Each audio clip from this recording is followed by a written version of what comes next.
Goddag alle sammen. Vi er i gang med at læse Lucy Maud Montgomerys Det Blå Slot, og vi er nået til kapitel 29. Valency sled ikke. Hun løb heller ikke rundt. Der var i virkeligheden ganske lidt arbejde at lave. Hun lavede deres måltider på et petroleumskomfur, udførte sine små huslige ritualer omhyggeligt og jublende, og de spiste ude på verandaen, der nærmest hang ud over søen. Foran dem lå Miss Tavis som en scene ud af et eventyr fra gammel tid, og Barney smilede sit skæve, gådefulde smil til hende over bordet. Sikke en udsigt gamle Tom valgte, da han byggede den her hytte, ville Barney jublende sige. Aftensmåltid var det måltid, Valency holdt mest af. Vindens svage latter var altid rundt om dem, og Miss Davis farver storslåede og besjælede under de skiftende skyer, var noget, der ikke kunne udtrykkes blot med ord. Og skyggerne. De klyngede sig til fyretræerne, indtil en vind rystede dem af og jog dem over Miss Davis. De lå hele dagen langs bredderne, snodede sig imellem bregner og vilde blomster. De stjal sig rundt om forbjergene i gløden fra solnedgangen, indtil skumringen vævede dem sammen i et stort net af tusmørke. Kattene, med deres vise, uskyldige små ansigter, ville sidde på verandaens gelænder og spise de lækkerbiskner, Barney kastede til dem. Og hvor smagte alting godt. Valency glemte aldrig, midt i al Miss Davis romance, at mænd havde mave. Barney gav hende en uendelig mængde komplimenter for hendes kogekunst. Når det kommer til stykket, indrømmede han, er det ikke så dårligt med solide måltider. Jeg har mest klaret mig ved at koge 2 eller 3 dusin æg på en gang og spise et par stykker, når jeg bliver sulten. Med en skive bacon ind imellem, og en dram eller te. Valency hældte te ud af Barneys lille bulede gamle tin-tepotte, der var utroligt gammel. Hun havde ikke engang set et sæt tallerkener, kun Barneys umage skårede småstumper, og en dejlig stor kugle rund gammel kande, der var blå som et rødkælkeæg. Når måltiden var forbi, ville de sidde der og snakke sammen i timevis, eller sidde og sige ingenting. På alle verdens sprog. Barney ville dampe på sin pibe. Valency ville drømme uvirksomt og livligt, stirre på de fjerne bjerge bag Miss Tavis, hvor fyretræernes spir stod frem i solnedgangen.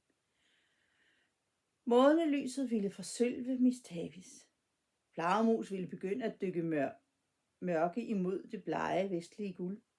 Det lille vandfald, der kom ned fra den højere og fjerne bred, ikke så langt væk, ville efter en af vildskovens guders indskydelse begynde at se ud som en vidunderlig hvid kvinde, der lokkede gennem de pikante, velduftende stedsegrønne træer. Og Leander ville begynde at klukke djævelsk over på fastlandets kyst. Hvor sødt det var at sidde her og gøre ingenting i den smukke stilhed, med Barney siddende på den anden side af bordet og ryge. Der var masser af andre øer i syne, skønt ingen af dem var tætte nok til at være besværlige naboer. Der var en lille gruppe af småøer langt ude vestpå, som de kaldte Hældesøer. Ved solopgang lignede de en klynge smaragder, og ved solnedgang en klynge ametyster.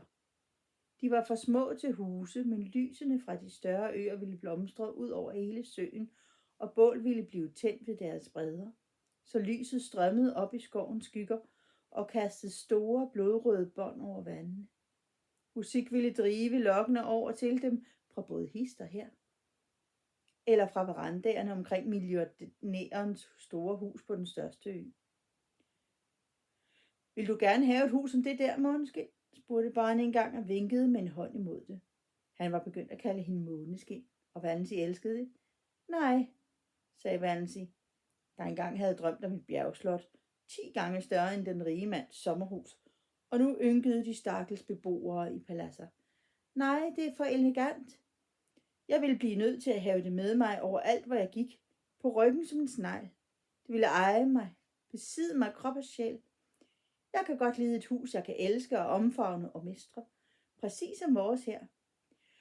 Jeg misunder ikke Hamilton Cossard, den fineste sommerresidens i Canada. Det er storslået, men det er ikke mit blå slot. Nede i den anden ende af søen fik de hver aften glimt af et stort kyst-til-kyst-tog, der hastede gennem en lysning. Valency holdt af at se dets oplyste vinduer blinke forbi og tænke på, hvem der var på toget, og hvilke forhåbninger og bekymringer det bar med sig. Hun morede også sig selv ved at forestille sig, at Barney og hun tog til baller og middage i husene på øen, men hun havde ikke lyst til at deltage i virkeligheden. En gang tog de med til et maskebal i pavillonen ved en af hotellerne op ved søen, og havde en strålende aften. Men de smuttede bort i deres kano, inden det var tid at lægge maskerne tilbage til det blå slot. Det var dejligt, men jeg har ikke lyst til at tage dig til igen, sagde Valency. Mange timer om dagen lukkede Barney sig inde i Blåskægs kammer. Valency så aldrig derind. Ud fra lugtene, som indimellem kom derindefra, sluttede hun, at han måtte udføre kemiske eksperimenter eller trykke falske penge. Valency formodede, at det måtte være ildelugtende procedurer forbundet med at trykke falske penge. Men hun bekymrede sig ikke om det. Hun havde ingen trang til at smugkigge ind i de låste værelser i Barneys livshus. Hans fortid og hans fremtid kom ikke hende ved. Kun denne henrykkende nutid. Intet andet var af betydning. En gang tog han bort og blev væk i 2 dage og nætter. Han havde spurgt Valency, om hun ville være bange for at være alene, og hun havde sagt, at det ville hun ikke. Han fortalte hende aldrig, hvor han havde været. Hun var ikke bange for at være alene, men hun havde været frygteligt ensom. Den skønneste lyd, hun nogensinde havde hørt, var Lady Janes skramlen gennem skoven, da Barney vendte tilbage, og hans signaturfløjten på bredden. Hun løb ned til anløbsstenen for at møde ham, puttede sig ind til hans ivrige arme, og de virkede faktisk ivrige. Har du savnet mig, Måneskin? Hviskede Barney. Det virker som 100 år siden du tog afsted, sagde Valency. Jeg forlader dig ikke igen. Det bliver du nødt til, protesterede Valency, hvis du har lyst. Jeg ville have det elendigt, hvis jeg troede, du havde lyst til at tage afsted, og ikke gjorde det på grund af mig. Jeg vil have, at du skal føle dig fuldstændig fri. Barney lo. Lidt kynisk.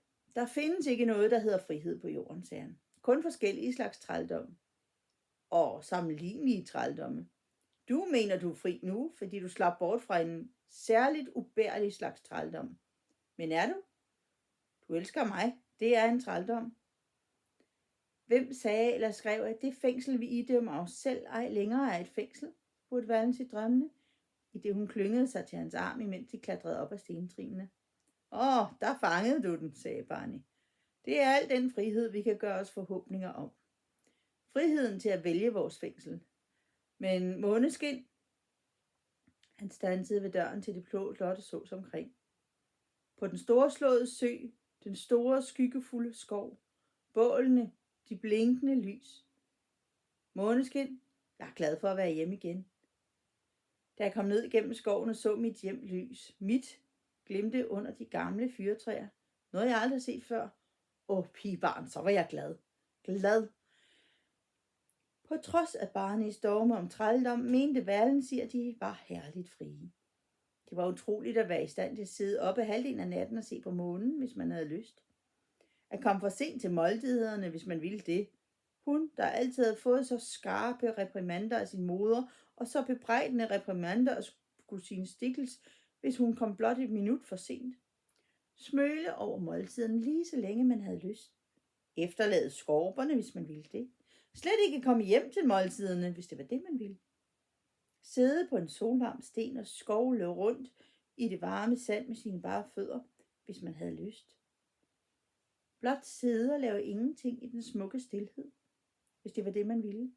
Kort sagt, gøre enhver fjollet ting, man havde lyst til, når som helst man havde lyst. Hvis det ikke var frihed, hvad var så?